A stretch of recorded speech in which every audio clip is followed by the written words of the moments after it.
자기 사람들을 사랑하시되 끝까지 사랑하시는 주님이라는 제목으로 우리가 이 말씀을 함께 나누고 또 이렇게 살기를 또 바라겠습니다. 로마의 줄리아 시저, 잘 아시는 분이죠. 굉장히 탁월한 장군이었습니다. 어떠한 적의 기술에도 또 대응할 능력을 갖춘 무인 중의 무인이었습니다. 기원전 44년 3월 15일 그가 원로원에 들어갔을 때 거기 원로원들이 또 많은 사람들이 시저를 기습하죠. 단칼을 가지고 기습합니다. 온몸에 상처를 입었습니다. 하지만 끝까지 대항합니다. 그 대항하는 가운데 그 사람들 중에 브루투스를 발견하고 그만 그가 대항을 하지 않습니다. 그의 마지막 말은 이런 말이었죠. 브루투스 너 맞아 하면서 대항하지 않아요. 브루투스는 누군가 자기가 죽음까지 같이 할 수 있는 사람, 무덤까지 가도 변하지 않는 그런 친구, 그런 사람이 브루투스인데 그런 브루투스가 자기를 배반하자 그가 모든 전의를 상실하고 그냥 그 자리에서 죽게 됨을 보게 됩니다. 저와 여러분은 어떻습니까?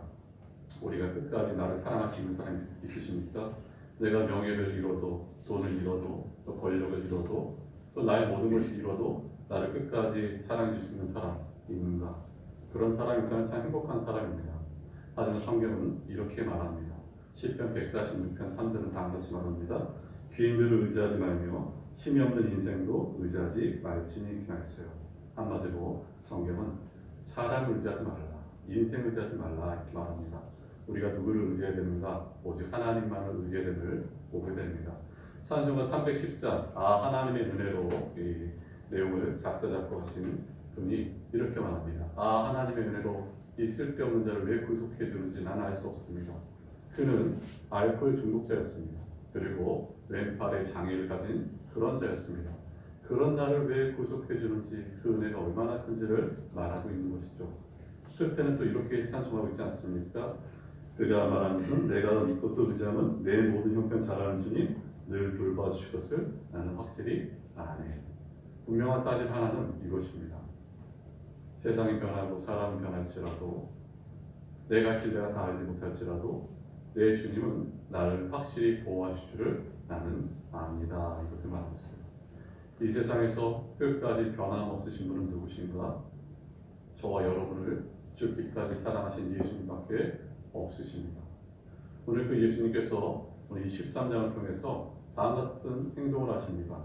제자들의 발을 씻겨주시는데요. 이 제자들의 발을 씻겨주시면서 그가 전하고자 했던 의의는 이런 의의가 있었죠. 바로 겸손함을 가르쳐 주고 싶으셨어요. 오늘 요한복음에서 나와 있지만 누가복음에서는 예수님께서 정말 그들에게 늘 말씀하시려고 그들은 늘 다투고 내가 크다 네가 크다 다퉜던 그들에게 예수님은 어떻게 마지막 유언 같은 행동을 하고 계십니다. 너희가 겸손하길 바란다. 이것을 말하고 있죠. 섬기길 바란다. 이것을 말씀하고 있어요. 그리고 또 이렇게 발을 씻기신 목적은 구원을 받았음에도 불구하고 여전히 죄의 유혹이 있기 때문에 이 땅에서 바로 회개하며 나가야 되고 성화의 과정을 말씀하신 것이 오늘 이 발을 씻기시는 장면임을 보게 됩니다. 오늘 세 가지를 함께 살펴보자 합니다. 첫 번째, 나를 죽기까지 사랑하시는 주님이십니다. 13장 1절 다시 한번 보실까요? 13장 1절입니다. 유월절 전에 예수께서 자기가 세상을 떠나 아버지께로 돌아가실 때가 이른 줄 아시고 세상에 있는 자기 사람들을 사랑하시되 끝까지 사랑하시니라 이렇게 하셨어요. 유월절이란 어린 양을 먹는 절기이고 또 누룩 없는 떡을 먹는 절기가 합쳐져서 유월절이라 말하죠. 유월절 전에 예수께서 자기가 세상을 떠날 줄을 아셨습니다. 우리가 언제 죽을지를 알지 못합니다. 예수께서는 자신이 언제 죽을지를 아셨어요. 그리고 그 죽음을 앞두고 그가 한 행동은 제자들의 발을 씻기시려 했던 것을 보게 됩니다. 우리는 그 죽음을 알지 못한 자체가 어떻게 보면 복입니다. 우리 구주는 다 아시죠? 왜 우리가 죽음을 알지 못한 게 복일까? 만약에 저와 여러분이 언제 죽을 것을 안다면 우리는 큰 공포와 두려움 가운데 빠질 수밖에 없습니다. 그런데 예수께서는 이런 두려움과 그 어려운 고독의 시간 가운데서도 행하셨던 것은 어떤 것인가? 자기 사람들을 끝까지 사랑하심을 말씀하고 있어요. 오늘 이 본문 다시 보세요. 아버지께로 돌아가실 때가 이른 줄 아시고 세상에 있는 자기 사람들을 이렇게 하셨어요. 세상에 있는 자기 사람들. 이 자기 사람들은 어떤 사람들이겠습니까? 바로 하나님 택하신 자들, 또한 그의 자녀들, 또한 제자들. 그 제자들을 사랑하시되 어떻게 사랑하신다? 끝까지 사랑하신다. 끝까지. 그냥 우리같이 조속간에 변하는 그런 사랑 말고 그는 우리를 사랑하시되 끝까지 사랑하십니다. 그는 우리를 구원하시되 끝까지 책임지시죠. 빌립보서 1장 6절도 너희 안에 착한 일을 시작하신 이가 그리스도 예수의 날까지 이루시기를 우리가 확신하노라 말씀하신 것처럼 그는 끝까지 행하셔요. 끝까지 사랑하시는 주님이십니다. 그렇다면 저와 여러분이 이런 사랑받을 만한 조건이 됩니까? 그런 자격이 될까요? 우리가 정말 경건해서 의로워서 우리를 이렇게 사랑하셨을까? 여러분, 아닙니다. 이 세상에서 가장 무서운 것이 사람이라고 말씀드렸죠. 사람은 그렇게 의인이 아닙니다. 제가 어느 목사님이 저희도 설교를 많이 듣고 말씀도 듣고 연구도 많이 하는데 책도 보고, 근데 어느 목사님이 설교 가운데 어떤 영화를 통해서 사람의 됨됨이를 나타내는데 많이 공감이 갔어요. 그분이 이런 말을 했는데, 어느 영화의 내용입니다. 2차 세계대전 때 당시에 유대인에 대한 관련된 내용이었어요. 유대인들이 입는 옷 아시죠? 이렇게 줄무늬 옷 있지 않습니까? 줄무늬 옷을 입는 그런 내용인데, 거기 이 수용소에 사령관이 있습니다. 이 사령관이 잔인한 사령관이죠. 수용소 이 벽을 두고 이쪽에는 자기 관사를, 이쪽에는 수용소가 있어요. 죽음의 수용소. 가스실로 들어가는 죽음의 수용소입니다. 근데 이 관사에서 자기 아내와 자녀들이 같이 사는데, 이 아내와 자녀들은 저쪽 벽 너머에 있는 저 건물에서 어떤 일이 일어나는지 전혀 알지 못합니다. 근데 한 가지, 항상 쾌쾌한 냄새가 나고 또한 그런 연기가 나는 것만 보지 어떤 일이 일어나는지 몰라요. 근데 그 냄새가 싫고 음산한 분위기가 싫어서 이 수용소 사령관이 어떤 일을 행하는가 했다면 바로 파티를 열어요. 날마다 파티를 열고 또한 고기를 굽고 연회를 베풉니다. 그러니까 한쪽에서는 막 사람들이 죽어나가는데 이쪽에서는 파티를 열면서 베토벤의 연주를 들으면서 와인을 마셔요. 여러분, 이게 사람입니다. 사람이 얼마나 잔인한지 몰라요. 그래서 로마서에서 이렇게 말씀하잖아요. 목구멍에 열린 무덤 같다 이렇게 나오고 있어요. 목구멍에 열린 무덤 같다는 얘기는 어떤 것이겠습니까? 우리 안이, 이 속사람이 신체 썩는 냄새가 풀풀 난다, 이것을 말하고 있어요. 그만큼 잔인한 게 사람입니다. 한쪽에서는 죽어나가는데 한쪽에서는 연애를 베풀고 자신의 가족들을 보호하고자 행했던 그 모습들. 이 영화의 막바지는 이렇게 나와요. 그 수용소 사령관의 막내 아들이 있는데 한 8살쯤 됩니다. 근데 아이들의 특징은 호기심이 있잖아요. 그 저쪽 벽 넘어 저 건물은 뭘까? 이런 호기심이 있어요. 어느 날 보니까 철조망에서 놀다가 저쪽 수용소 맞은편에 유대인 자기 또래 아이를 보게 돼요. 이 아이하고 친구가 됩니다. 이렇게 벽을 놔두고 철조망 사이에 두고. 근데 너무나 친해지고 많이 친해져서 이 아이가 땅굴을 파서 그쪽으로 넘어가요. 그쪽 수용소로. 그리고 이 유대인 아이는 자기 집으로 초대하는데 그 집이 어디겠어요? 수용소입니다. 수용소로 초대를 합니다. 그런 가운데 이 유대인 아이가 가스실에 들어갑니다.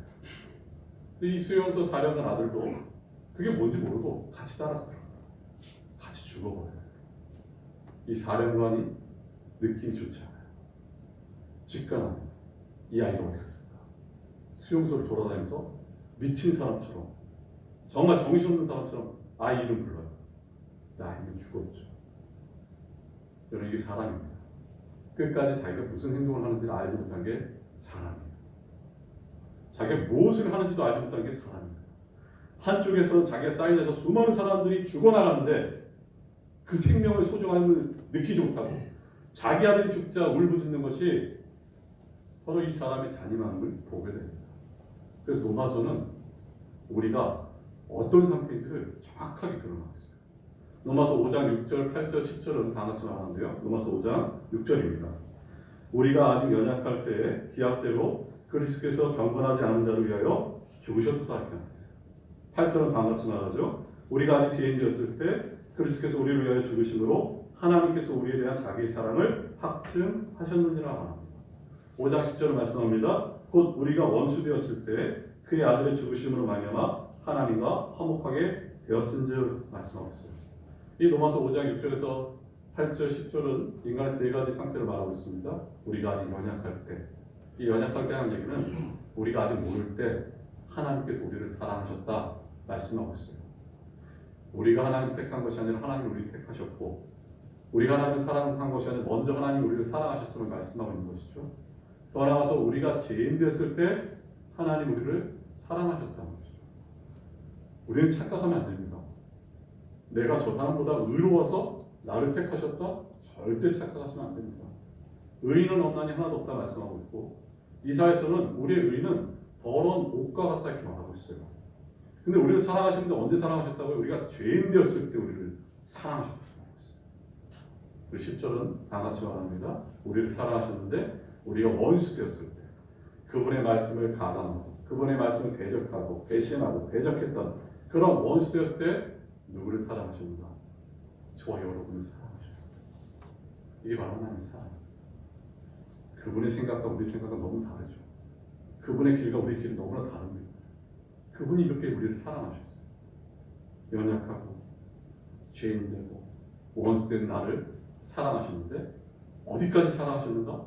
아들까지 아끼지 아니하시며 주시면서까지 사랑하셨어요. 그래서 에베소서 1장 7절은 다 같이 말씀합니다. 에베소 1장 7절이죠. 우리는 그리스도 안에서 그의 은혜의 풍성함을 따라 그의 피로 말미암아 속량 곧 제사함을 받았느니라. 그의 피로 속량함을 받았다. 이 속량이란 말은 값을 주고 샀다는 의미가 있습니다. 그리고 값을 줘서 사서 자유인이 되었다. 당시 로마에는 3분의 1이 지내는 노예였습니다. 그러니까 폭력을 당하는 이 노예가 어떤 선한 주인이 값을 주고 사면 이 노예는 자유인이 되는 것이에요. 그 이 노예는 자기를 산 주인에게 얼마나 감사하겠습니까? 바로 우리가 그런 자들입니다. 우리는 죄와 사망과 율법의 종로를 듣던 자인데 예수님께서 우리를 사셨습니다. 어떻게 사셨습니까? 그의 핏값으로 속량하셨어요. 우리를 핏값으로 사셨다는 것입니다. 속량, 값을 주고 사셨어요. 우리가 자유인이 됐습니다. 더 나아가서 우리는 그의 자녀가 되었습니다. 그리고 하나님 아버지로 부르게 된 것임을 보게 됩니다. 이런 은혜. 그런 자를 갖다 바로 저희들이죠. 어떤 미국 목사님이 한국인 아이를 3명 입양했는데 그 3명 중에 2명이 장애아입니다. 그냥 입양해서 키우는 것도 힘든데 2명이 장애아예요. 그래서 한국 목사님이 여쭤봤답니다. 목사님, 어떻게 3명 중에 2명은 장애아 한국 아이를 입양할 수 있습니까? 이렇게 여쭤봤을 때 이 목사님이 이렇게 말했다는 거죠. 내가 죄인이고 내가 비정상적인 나를 하나님께서 입양하신 것처럼 나도 그 사랑에 힘입어 저 아이들을, 장애 아이들을 입양해서 나는 사랑할 뿐입니다. 이렇게 말하는 것이죠. 여러분, 이게 바로 주님의 사랑입니다. 예수님께서 지금 제자들을 사랑하시는데 끝까지 사랑하셨어요. 제자들이 돈이 많았어요? 명예가 있어서? 많이 배워서? 그렇게 사랑하신 것이 아닙니다. 이들은 가난한 자였고 무지하였고 배우지 못했던 이들이었습니다. 그리고 이들은 더 나가서 나중에 예수님께서 십자가에서 죽으실 때 철저히 예수님을 부인하고 도망했던 자들이 바로 이들입니다. 그 배반할 것을 아심에도 불구하고 끝까지 이들을 사랑하십니다. 이들의 사랑은 마치 남녀 간의 사랑이 그 에로스의 사랑도 아니고, 또한 이 주님의 사랑은 친구들 간의 그 사랑, 끈끈한 사랑이 필요의 사랑도 아니고, 또한 가족 간의 사랑, 스테르고의 사랑도 아닙니다. 바로 주님의 사랑은, 우리를 향한 예수님의 사랑은 아가페 사랑이에요. 그 아가페 사랑이란 조건 없이 우리를 사랑하시고, 조건 없이 우리를 무조건적으로 택하셨을 뿐만 아니라 조건 없이 우리를 사랑하시는 분이 바로 주님의 사랑입니다. 이렇게 끝까지 사랑하신 주님께서 이제 본을 보여주셔요. 어떤 본이십니까? 두 번째, 너희는 이미 목욕하였다. 이렇게 말씀하세요. 그 내용이 4절 한번 보실까요? 4절입니다. 저녁 잡수시던 자리에서 일어나 겉옷을 벗고 수건을 가져다가 허리에 두르시고 이렇게 말씀입니다. 이제 저녁 잡수시던 자리에 일어나서 겉옷을 벗으시고 이 수건을 두르시죠. 그냥 제자들 발을 씻기시려 합니다. 그 제자들 어떤 누구도 이런 행동하지 않습니다. 예수님께서 이런 행동을 하셔요. 예수님은 하나님이십니다. 하나님이신 그분이 낮고 낮은 이 땅에 오신 것이에요. 빌립보서 2장에서도 너희 안에 이 마음을 품으라 곧 그리스도 예수의 마음이니, 하나님이신 그분이 육체의 몸 입고 이 땅에 오심을 보게 되는 것이죠. 그런 가운데 예수께서 제자들의 발을 이렇게 씻겨 나가는데, 우리가 잘 아는 베드로, 성질 급한 베드로, 정말 자기 의미로 당시에 충만했던 이 베드로가 만류해요. 그 내용이 6절입니다. 6절 한번 보실까요? 시몬 베드로에게 이르시니 베드로가 이르되 주여 주께서 내 발을 씻으시나이까 기도하겠어요. 베드로의 행동은 어떻게 보면 우리가 생각하기에는 일리가 있습니다. 왜냐하면 주님께서 나의 발을 씻기신다는 것 자체가 굉장히 이렇게 말리는 그 태도는 이해가 돼요. 하지만 진정한 겸손이란 어떤 것인가? 예수님께서 행하신 일에 자기 자신을 맡기는 것이 겸손입니다. 베드로는 이 장면 외에도 예수께서 내가 죽을 것이고 부활할 것이라 말씀하셨을 때 베드로가 이렇게 말하죠. 그가 그를 예수님 막 꾸짖습니다. 절대 그럴 수 없어요. 그때 예수께서 베드로에게 뭐라 말씀하십니까? 사단아 내 뒤로 물러가라. 네가 하나님 일을 생각하지 않고 사람 일을 생각하는 거다 이렇게 말씀하세요. 지금 이 장면도 마찬가지입니다. 정말 참된 겸손은 그분의 일하심에 우리 자신을 맡기는 것입니다. 그분의 선하심에 맡기는 것이죠. 이렇게 예수께서 행하셨음에 불구하고 또한 베드로는 계속해서 만류하는 장면을 보게 되는 것이죠. 그때 예수께서 뭐라 말씀하십니까? 네가 지금은 내가 너의 발을 씻기는 것을 알지 못하지만 후에는 알리라 말씀하셔요. 이 말은 네가 지금은 죄 때문에 나의 행동을 알지 못하지만 나중에 성령께서 너에게 조명을 주시고 역사하셔서 지금 내가 너에게 한 행동이, 발을 씻기는 행동이 어떤 것인지 너가 알게 될 것이다, 이것을 말씀하세요. 그럼에도 불구하고 8절 보면 베드로가 계속해서 강하게 말립니다. 8절 한번 보세요. 8절 이렇게 말씀하시죠. 베드로가 이르되 내 발을 절대로 씻지 못하시니이다. 예수께서 대답하시되 내가 너를 씻어주지 않으면 내가 나와 상관이 없느니라. 베드로가 계속 말리자 예수께서 뭐라 말씀하십니까? 내가 지금 너의 발을 씻어주지 않으면 너와 나는 상관이 없다. 여러분, 너와 나는 상관이 없다가 어떤 의미일까요? 어떤 분들이 이것을 내가 네 발을 지금 씻지 않으면 넌 천국에 들어갈 수 없다 이렇게 말하는 것은 아닙니다. 여기서 말하는 건 어떤 것인가? 이미 이들은 구원받은 자들이죠. 너와 나는 상관이 없다는 얘기는 이 발이라는 것은 날마다 이 세상을 밟고 다니기 때문에 죄를 짓는다는 얘기죠. 그래서 예수께서 발을 씻는다는 얘기는 우리에게 원하시는 것은 성화의 과정, 점점 주님을 닮아가는 그 과정, 그 과정이 되기 위해서 발을 씻겨주는 것이죠. 주께서, 하나님께서 저와 여러분에게 원하시는 것은 친밀한 교제를 원하십니다. 그러기 위해서는 우리가 죄와 멀어져야 되고 죄와 싸우되 죽기까지 싸워야 되는 것이 바로 우리들입니다. 그래서 예수께서 너와 나는 상관이 없다. 그래서 발을 씻기시는 거예요. 근데 여기 베드로가 뭐라 말합니까? 이렇게 말하죠. 주여 그렇다면 내 발뿐만 아니라 내 손도 머리도 씻어주세요. 이렇게 말해요. 그때 예수께서 유명한 말씀을 말씀하세요. 10절 말씀입니다. 10절 말씀 보실까요? 10절입니다.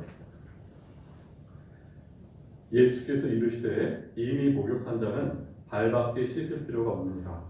온몸이 깨끗하니라 너희가 깨끗하나 다는 아니라 하시니 이렇게 하셨어요. 예수님이 이미 목욕한 자는 발만 씻으면 돼 이렇게 말해요.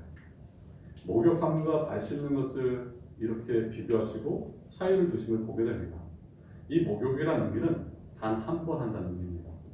오늘날 세상에서는 잘 이해가 안 되죠. 오늘날은 냉수, 온수 잘 나오고 각 집에 목욕탕도 있고 해서 우리가 매일 목욕하는데 왜 목욕이라 말씀하셨을까? 근데 예전에 우리 어르신들 보면은 목욕은 1년에 명절 한 번 하셨어요. 그만큼 물이 귀했던 시대고 목욕탕도 없었잖아요. 그와 같이 유대도 마찬가지입니다. 유대도 물이 귀할 뿐만 아니라 당시 씻을 수 있는 형편이 안 됐습니다. 근데 이들이 생각할 때 목욕이란 단 한 번이라는 겁니다. 그리고 발을 씻는다는 것은 이들은 건조한 기후에 살았기 때문에 샌들 같은 걸 씻고 다니면 날마다 먼지가 발에 쌓이기 때문에 발을 날마다 씻어야 돼요. 그러니까 목욕은 한 번이고 발은 날마다 씻는 것입니다. 그렇다면 여러분, 목욕한다는 의미가 어떤 것이겠습니까? 지금 예수께서 너희는 이미 목욕하였다 이렇게 말씀하셨어요. 이 목욕했다는 의미는 어떤 것일까? 그것은 여러 의미가 있죠. 너희는 성령으로 거듭난 자들, 그리고 너희는 예수를 믿음으로 의롭다고 칭해진 자들이다. 그리고 너희는 바로 예수의 보혈로 깨끗이 죄가 씻김 받은 자들이다. 이게 바로 목욕한 자들. 골로새서 2장, 고린도후서 5장 17절은 다음과 같이 말하죠. 고린도후서 5장 17절입니다. 그런즉 누구든지 그리스도 안에 있으면 새로운 피조물이라 이전 것은 지나갔으니 보라 새 것이 되었도다. 여러분, 목욕했다는 얘기는 새로운 피조물이 되었음을 말씀하고 있는 것입니다. 골로새서 2장 13절에서도 모든 죄를 용서하셨다 이렇게 말하고, 히브리서 10장 14절은 영원히 용서하셨다. 이걸 목욕했다는 의미를 보게 됩니다. 여러분, 이 세상에 가장 복된 자가 누굴까요? 과거와 현재와 미래의 모든 죄가 씻김 받은 자가 가장 복된 자입니다. 예수의 피로 씻김 받은 자가 가장 복된 자이고, 더 나아가서 그 예수 안에 있는 자가 가장 복된 자입니다. 주님의 품 안이 가장 큰 성벽이고 가장 안전한 곳이 예수 안에 있는 자예요. 그래서 우리가 신약 성경 보면 그리스도 안이라는 표현이 굉장히 많이 등장해요. 이렇게 완전히 용서를 받았다 이렇게 말하고 있어요. 제가 참 많은 구절을 좋아하지만 그 중에 가장 좋아하는 구절 중에 하나가, 요새 계속 암송하는 구절 중에 하나가 로마서 8장 1절입니다. 로마서 8장 1절은 다음과 같이 말하고 있죠. 그러므로 예수 그리스도 안에 있는 자에게는 결코 정잠이 없느니라 말하고 있어요. 예수 그리스도 안에 있는 자라는 어떤 의미겠습니까? 바로 예수 그리스도를 믿는 사람, 그래서 그의 죄가 용서함을 받은 자입니다.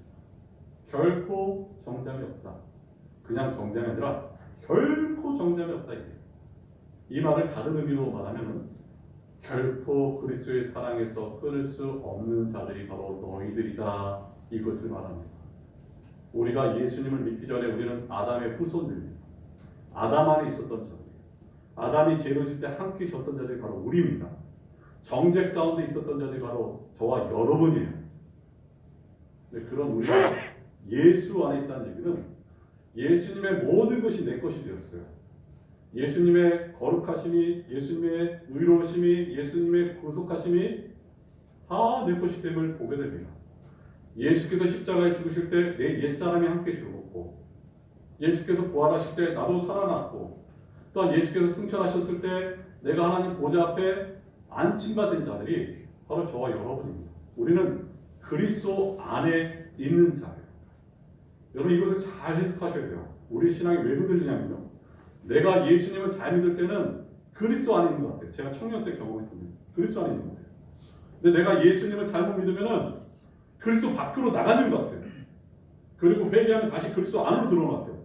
절대 아닙니다. 예수를 믿으면 영원토록 그리스도 안에 있는 것입니다.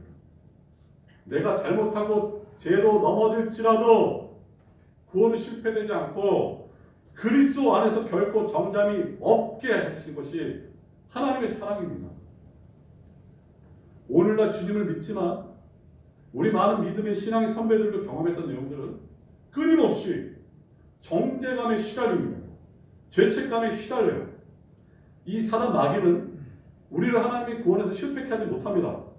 하지만 이들이 한 행동들은 어떤 것인가? 끊임없이 정죄해요. 정죄. 죄책감에 빠집니다. 그래서 이 좋은 하루하루를 무기력하게, 우울하게, 힘이 없게 만들어버려요. 사람들은 네가 짓는 죄를 알지 못할 거야. 이렇게 속삭여요. 끊임없이 속삭입니다. 그럴 때 여러분 어떻게 이겨나가시겠습니까? 이 말씀 들이대신 거예요. 예수께서 하나님신 그 예수님을 마태복음 4장에서도 이 사단 마귀가 유혹할 때 기록된 말씀으로 이겨나가신 것처럼 우리에게 보는 것이죠. 오늘도 예배 끝나고 내일도 우리 삶 가운데 사단 마귀가 속삭입니다. 그럴 때 이 말씀 들이대세요. 그리스도 예수 안에 있는 자에게는 결코 정잠이 없나니 나를 정죄하는 마음도 없다. 하나님도 나를 정죄하지 않는다. 바로 이것이 복음입니다. 제가 주중에 마태복음 1장 다시 쭉 묵상하는데 다시 힘을 주셨어요. 마태복음 1장은 예수님의 족보입니다. 아브라함과 예수 그리스도의 계보라 이렇게 말했잖아요. 근데 그 말씀을 쭉 읽다 보면 이런 말씀이 나오죠. 유다는 다말에게서 또한 베레스와 셀을 낳았다 이렇게 나왔어요. 다말이 자식을 낳았는데 남편에서 낳은 게 아니라 시아버지에게서 낳은 게 베레스와 셀랍니다. 더 나가서 또 다른 여인이 나오죠. 라합입니다. 여리고성의 라합은 직업이 기생입니다. 또 다른 여인이 나옵니다. 룻입니다. 이방 여인 룻. 당시 이방 여인은 어떤 자였습니까? 기생보다도 천하게 여김 받았던 자가 이방 여인이었어요. 그리고 또 다른 여인 바세바가 나옵니다. 바로 다윗과 바세바에 태어난 아들이 솔로몬. 여러분 이런 사람들이 우리 족보에 들어가는 것이 가능하겠습니까? 예수님의 족보에 들어가 있어요. 그래서 깨달은 것은 어떤 것인가? 하나님 이들을 완전히 죄를 사하셨고 그 족보에 다 들어가 있어요. 동이서에서 먼 것 같이 우리 죄가를 멀리 하셨고 양털보다 눈보다 더 희게 하셔서 이들이 그 족보에 들어간 것입니다. 여러분 이런 고민해보지 않으셨어요? 전 청년 때 고민해봤습니다. 예수님 믿으면 천국 가는데 천국 가는 거 너무 좋은데 하나님 심판 때 지나가야 되는데 그 심판 때 지나갈 때 하나님께서 내가 지은 죄 다 아실 텐데 그분 앞에 내 부끄러움과 수치를 어떻게 감당할까?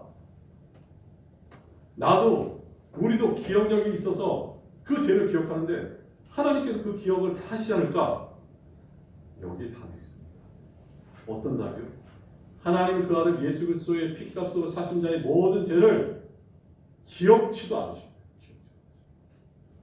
이게 우리의 소망. 바로 이것이 우리에게 주신 복음임을 말씀하고 있는 것입니다. 이 사랑을 받은 자가 바로 저와 여러분입니다.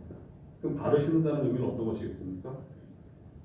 날마다 우리는 과거, 현재, 미래의 모든 죄가 용서받았지만 이 땅에서 죄의 유혹과 죄를 짓고 살아가는 우리의 현실입니다. 그래서 우리는 이 땅에서 회개를 할 수밖에 없는 자들이 바로 우리들이에요. 우리가 죄를 짓지 않고 완전한 영화 상태는 언젠가 저 죽었을 때입니다. 날마다 그 발을 씻는다는 것은 회개를 의미함을 보게 되는 것이죠. 기억하십시오. 우리는 누구입니까? 목욕한 자. 그리고 우리는 누구입니까? 그리스도 안에 있는 자. 코로나19로 얼마나 많이 불안하세요. 때로는 두려움을 찾아오게 합니다. 근데 우리에게 가장 큰 위로가 뭐겠습니까? 나는 그리스도 안에 있다는 것이죠. 내가 살아도 주님 안에, 죽어도 주님 안에 있는 자들이 바로 저와 여러분입니다. 그것도 세 번째, 이런 은혜 받은 자에게 주께서 명령하신 게 있습니다. 너희가 서로 섬기며 서로를 사랑하라 말씀하시죠. 그 내용 오늘 읽지 않았지만 13절 말씀 보시겠습니다. 13절입니다.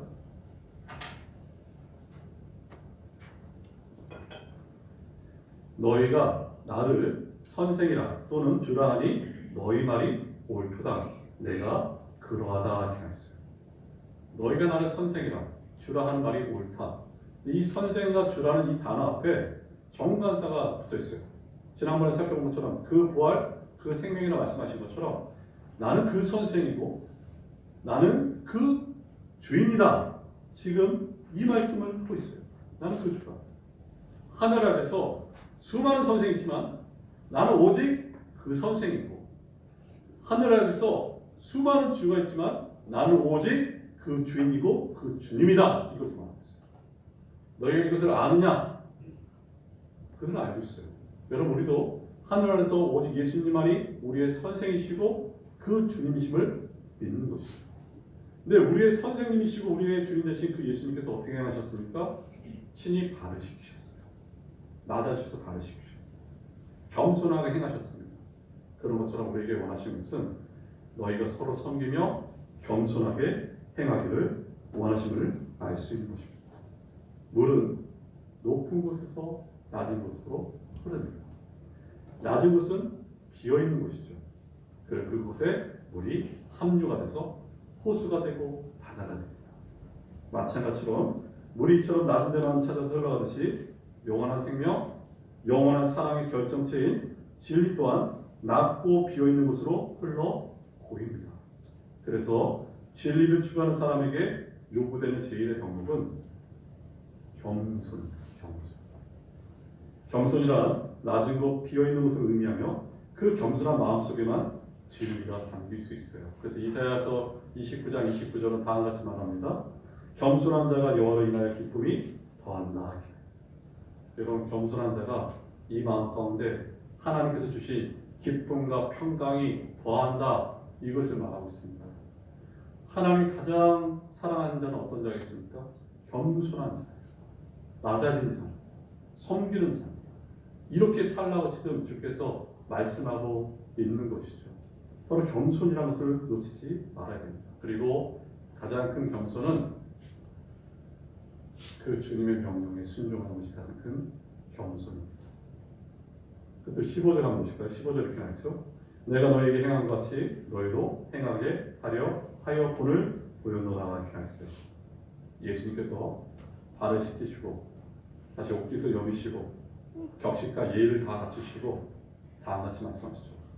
내가 너에게 본을 비친 것처럼 너희도 본을 행하라 말씀하고 있습니다. 죽음을 앞두신 예수께서 마지막으로 하신 말씀 중에 하나가 바로 행하라는 것이죠. 여러분, 믿음은 행하는 것입니다. 예수님을 믿는다는 것은 예수님이 걸어가신 길을 함께 걸어가는 것이고, 예수님께서 본을 행하신 것처럼 우리가 함께 본을 행하는 것이 바로 예수님을 믿는 것입니다. 야고보 사도는 야고보서 2장 17절에 다음과 같이 말하지 않습니까? 행함이 없는 믿음은 죽은 믿음이다.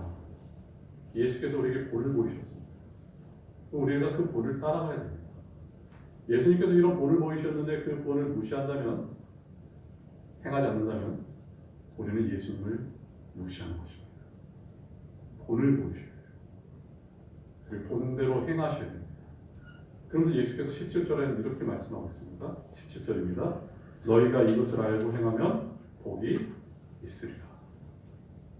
너희가 내가 이렇게 행한 것처럼 서로를 사랑하고 섬기고 본을 비치면 너희가 복이 있으리라 말하고 있어요. 여러분, 어떤 사람이 성경에 복이 있다 말합니까? 주의 말씀을 듣고 지키는 자가 복이 있다 말씀하고 있어요. 또 어떤 사람이 하나님 앞에 큰 자가, 저는 정말 우리 모두가 하나님 앞에 큰 자가 되기 바랍니다. 하나님 앞에 큰 자란 어떤 내 소유가 많은 것이 하나님 앞에 큰 자가 아닙니다.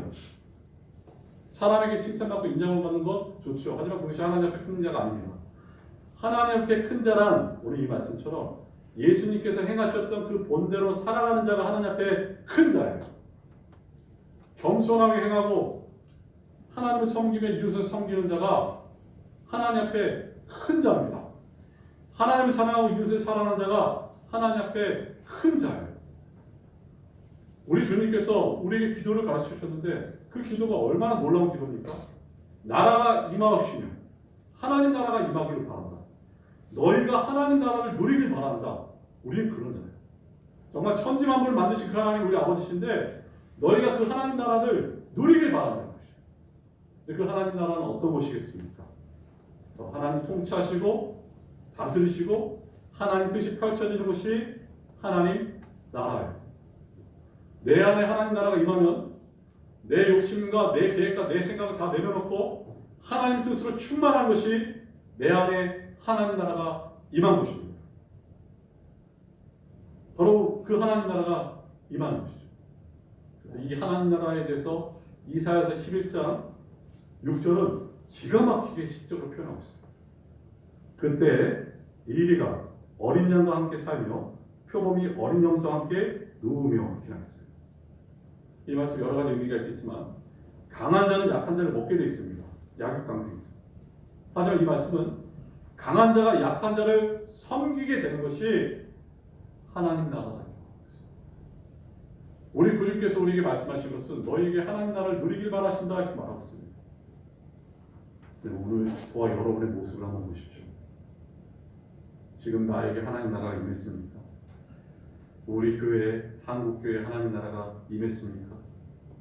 그렇게 구하고 있습니까? 우리들의 모습을 볼 때 정말 회개하며 나가셔야 돼요. 교회를 다니지만, 오래 다니지만 세월이 가면 갈수록 오히려 고집이 더 세워지는 것을 보게 되고 내가 더 높아지고자 하고 정말 교만하고자 하고 나를 인정하지 않으면 막 화를 내고 또한 다른 사람에게 무례하게 대하는 것. 여러분 그게 하나님의 나라입니까? 우리가 회개하시고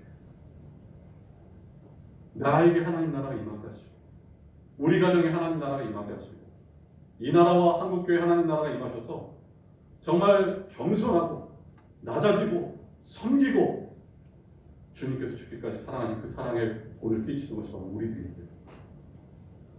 끝으로 최권능 목사님이라 들어보셨죠? 일제 강점기 때 목사님, 예수천당 불신지옥으로 유명하십니다.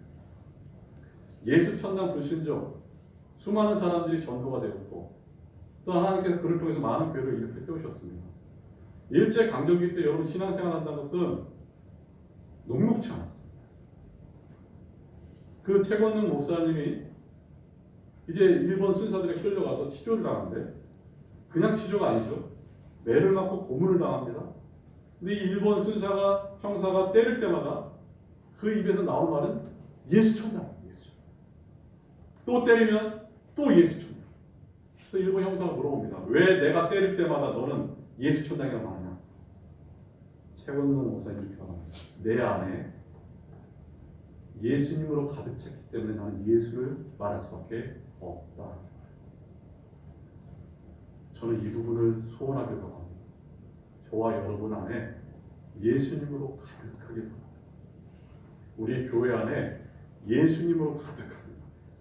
한국 교회 안에 우리 가정 안에 예수님으로 가득해서 예수님께서 행하셨던 그 길, 내가 낮아진 것처럼 너희도 낮아지고 겸손하고 섬기고 사랑하며 그렇게 사는 것이 그리스도입니다. 그게 바로 교회입니다. 그게 바로 목사고 그게 바로 성도입니다. 오늘 이 말씀 정리합니다. 우리 구주께서 누구십니까? 저와 여러분을 죽기까지 사랑하십니다. 변함없이 사랑하십니다. 그리고 저와 여러분에게 은혜 주셨죠? 너희는 이미 목욕한 자라, 새로운 피조물이고 거듭난 자라 말씀하세요. 그 거듭난 자로서 날마다 하나님께 가까이 나가십시오. 죄와 싸우시고 사람과 싸우는 게 아니라 죄와 싸우시고 죄를 미워하시고 그리고 더 나아가서 주께서 우리에게 본을 보이신 것처럼 낮아지십시오. 주님을 더 아는 사람 낮아지시고 겸손하고 사랑을 나타내는 우리 모두 되기를 원하며 기도하겠습니다.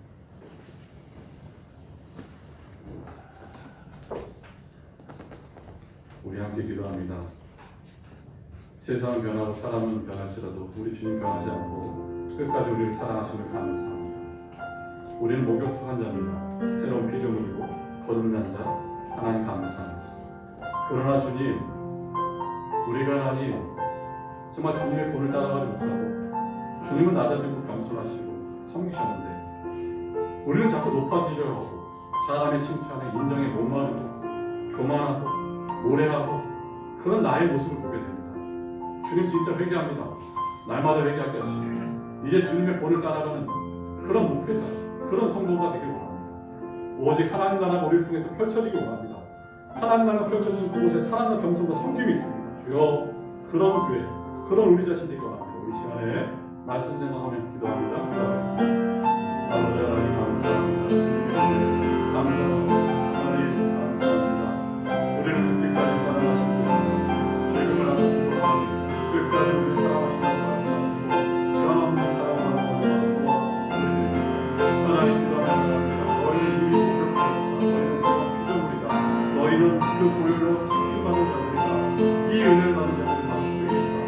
그리스도 예수 안에 있는 자에게 번째 결코 정죄함이 없다 말씀하신 그 말씀을 또 믿고 나갑니다. 하나님 주께서 우리에게 본을 보이셨습니다. 섬김의 본, 낮아짐의 본, 겸손의 본을 보이셨습니다. 그러나 하나님 우리는 너무나 무례합니다.